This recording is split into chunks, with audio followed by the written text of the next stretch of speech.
Oh, yan. Magandang gabi sa inyo guys. So, this time, nagluto tayo ng tilapia sa balatong o doon sa black beans. So, siyempre, nilagyan natin siya ng konting fish. Nilagyan natin siya ng tofu o tokwa. So, bali guys, yan. Itayin lang natin ang ating sibuyas dun sa ating pinagprituran kanina. So, pwede na yan guys. Kahit di naman palit ng mantika. So, malinis naman. Bali yun doon yung niluto natin, ilan din naman kasi ang ating yung prinito natin, ilan din naman kasi ang ating sasahobi. So, bali yan, nagisa lang tayo ng sibuyas, bawang, luya at siyempre hindi ko wala ang ating tomato o yung kamatis. So, halo-haloin lang natin guys. So, hanggang lumambot lahat yan at ang kamatis ay kumatas na din. So natin yan, ilalagay natin ang ating tokwa. So bala yan guys, pwede na lagay ang ating tokwa. Saluin lang ulit natin siya. Saluin. Then after yan guys, siyempre ilalagay natin yung ating ingredients o yung ating pangalan, yung black beans o yung siyempre yan sa maalat so bali binagawan lang natin siya kasi pag generota natin sa sobrang alat kaya binagawan natin siya sa tubig so haluhaluin lang ulit natin guys.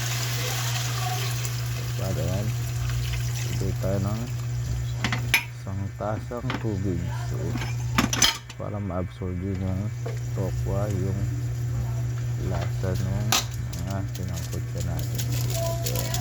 Season lang natin sa siyempre nung Ajinomoto o yung betchin. Then yun nga guys, pinakpan natin siya doon tumutulo na siya guys. So this time lalagay na natin yung ating free-night kanina o yung pinirito natin na isda o yung tilapia para din din naman natin siya pinusta para sumipsip pa rin siya sipsipin nyo yung lasa ng ating mga ginisa kanina o yung sinangkot sa natin. So this time guys, ayan konti-konti na lang ito so konti-konti na lang ito at luto na kasi luto naman na talaga siya. Balo yung ginisa lang natin ang gusto natin absorb yung isda natin so mapaparami na naman ito so today video guys kung napanood mo ito naman pwede ka mag-iwan ng kahit konti o isang bakas na lang kung saan umabot ang video na ito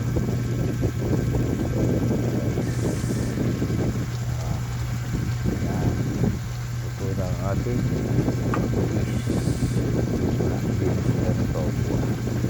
maraming salamat guys sa nanonood at kakain muna kami syempre. Bye bye.